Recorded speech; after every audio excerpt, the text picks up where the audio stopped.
नमस्कार. आऊचा खाऊ या यूट्यूब चॅनलवर मी मेधा तुमच्या सगळ्यांचं मनापासून स्वागत करते. चैत्र महिना चालू आहे.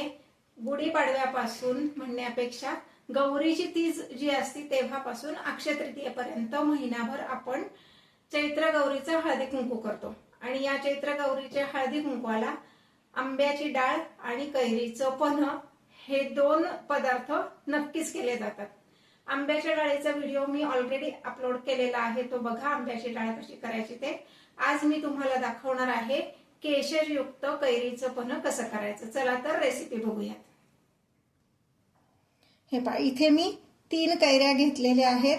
मिठाच्या पाण्यात स्वच्छ धुवून घेतलेल्या आहेत. मिठाच्या पाण्यात एवढ्यासाठी धुवायचं की त्याच्यावर काही चीक लागलेला असतो तो पण मिठाच्या पाण्याने निघतो. आणि आपण जेव्हा मार्केटमधनं कैरी आणतो तर ती बऱ्याच जणांनी हाताळलेली असते, म्हणून मिठाच्या पाण्यात धुवून घ्यायचं, म्हणजे मग ती कैरी छान स्वच्छ होती. आता मी काय करणार आहे, या कैरीचा हा जो देठाचा भाग आहे हा काढून टाकणार आहे आणि थोडीशी सालं पण, अगदी पातळ साल त्याचं काढून घेऊन छोटे छोटे तुकडे करणार आहे. हे पहा, सालं काढून मी कैरीचे तुकडे करून घेतलेत. जरी पिवळसर दिसत असली कैरी तरी घ्यायला काही हरकत नाही, त्याची चव चांगलीच आहे.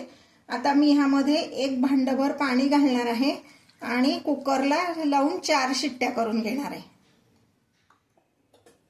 हे पहा, कुकरच्या 3 ते 4 शिट्ट्या झाल्यानंतर, म्हणजे मी 4 केल्यात, 3 केल्यात तरी चालेल.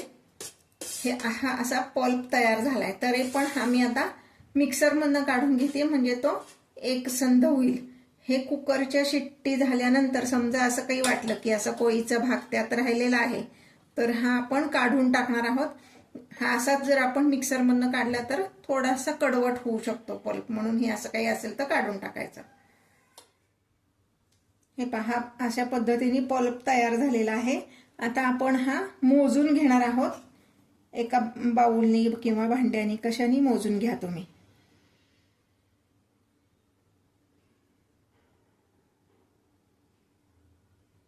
हे पहा, एक मोठा बाउल एवढा हा पल्प तयार झालेला आहे.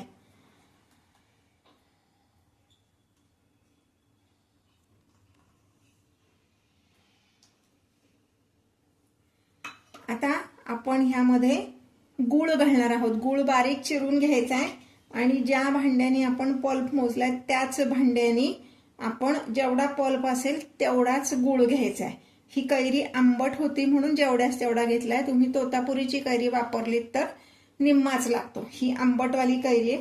गूळ सुद्धा आपण कैरीचा आंबटपणा बघून ठरवणार आहोत. आता मी ह्यात गूळ घालून घेते. हे पहा, असा हा पिवळा गूळ मला मिळालेला आहे. तुम्हाला हवं तर तुम्ही ऑर्गॅनिक गूळ पण वापरू शकता.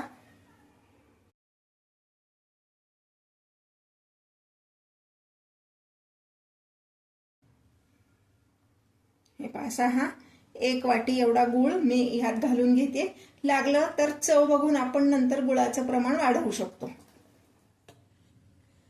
हे पहा, ह्यामध्ये मी गूळ घातलेला आहे. तो गूळ व्यवस्थित मिक्स करून घ्यायचा आहे. असं चमच्यानी जर मिक्स नाही झालं तर पुन्हा एकदा हे तुम्ही मिक्सरमधनं काढलं तरी चालेल, किंवा एक अर्धा तास असंच ठेवा, तो गूळ व्यवस्थित विरघळेल.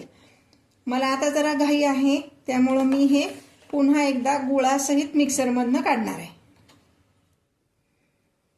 हे पहा, हा आपला पल्प तयार आहे. यामध्ये मी कुठेही पाणी घातलेलं नाही किंवा शिजवलेला नाही. हा असाच आपण काचेच्या बाटलीत भरून ठेवला तर साधारणपणे 6 महिने हा व्यवस्थित टिकतो, कारण ह्यात आपण कुठेही पाण्याचा वापर केलेला नाहीये. आता हा एवढा पातळ दिसतोय, पण थोड्या वेळाने तो घट्ट होणार आहे. पण म्हणून घाबरून जायचं काही कारण नाही की आता हा घट्ट झाला मग खराब झाला, वापरता येणार नाही, तर तसं नाही होणार आहे. जेलीसारखा घट्ट होईल, तो तसंच होणं अपेक्षित आहे. जेव्हा तुम्हाला वापरायचे तेव्हा तुम्ही तो थोडासा पुन्हा मिक्सरमधनं काढलात की त्याचं पुन्हा तुम्ही करू शकता. आता ह्यामध्ये मी वेलची आणि केशर ह्याची पूड करून ठेवलेली ती घालणार आहे. तुम्हाला आवडत असेल तर तुम्ही हे जिऱ्या पूड पण घालू शकता. जिरे पण गुणांनी थंड असतात, त्यामुळे पन्ह्यामध्ये अगदी छान लागतात जिऱ्याची पावडर. हे पहा, आपला पल्प तयार आहे. एवढ्या पल्पमध्ये साधारणपणे 15 ते 20 ग्लास एवढं पन्ह आपलं होऊ शकतं. आता मी तुम्हाला पन्ह करून दाखवते. हे पहा, हा आपला कैरीचा पल्प तयार आहे. आता ह्याच्यापासून आपण पन्ह करणार आहोत. साधारण 1 ते 2 चमचे, हे पण तुमच्या आवडीनुसार की तुम्हाला कितपत आंबट पन्ह आवडतं त्यानुसार तुम्ही पल्प घ्यायचा आहे आणि त्यामध्ये पाणी घालणार आहोत.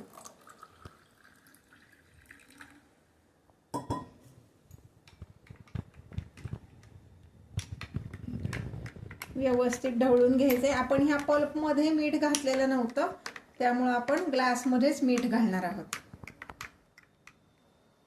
हे पहा, अगदी थोडंसं मीठ, म्हणजे ग्लासच्या हिशोबाने तुमच्या चवीनुसार तुम्ही घालू शकता. हे आपलं पन्ह सर्विंगसाठी तयार आहे. आता हे मी नुसतं पाण्यात मिक्स करून दाखवलं. आमच्याकडे जरा ते मिक्सरमध्ये फिरवून असं त्याचे जे टेक्स्चर असतं तसं आवडतं, तर ते पण मी तुम्हाला दाखवणार आहे. साधारण असं ह्यात जसे 2 चमचे घेतलं तसंच 2 चमचे पल्प घ्यायचा आणि 1 ग्लासभर पाणी घ्यायचं, थोडंसं मीठ घालायचं आणि मिक्सरला फिरवायचं. त्या पन्ह्याचं जे टेक्स्चर आहे ना ते जरा वेगळं येतं, तर ते पण मी तुम्हाला दाखवते. हे पहा, हा पल्प आपला जो तयार आहे दुसऱ्या पद्धतीने पण मी तुम्हाला दाखवते कसं करायचं. 2 ते 3 चमचे पल्प घ्यायचा आहे.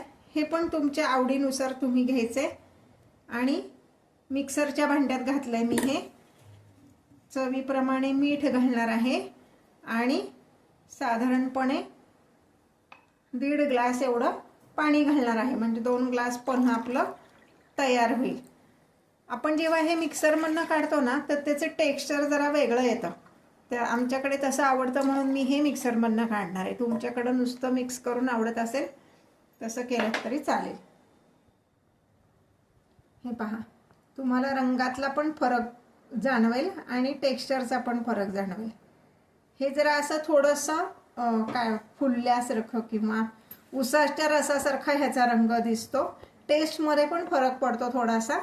तर आमच्याकडे असं आवडतं. तुम्हाला जसं आवडतं तसं दोन्हीपैकी कुठल्याही एका पद्धतीने तुम्ही सर्व करू शकता.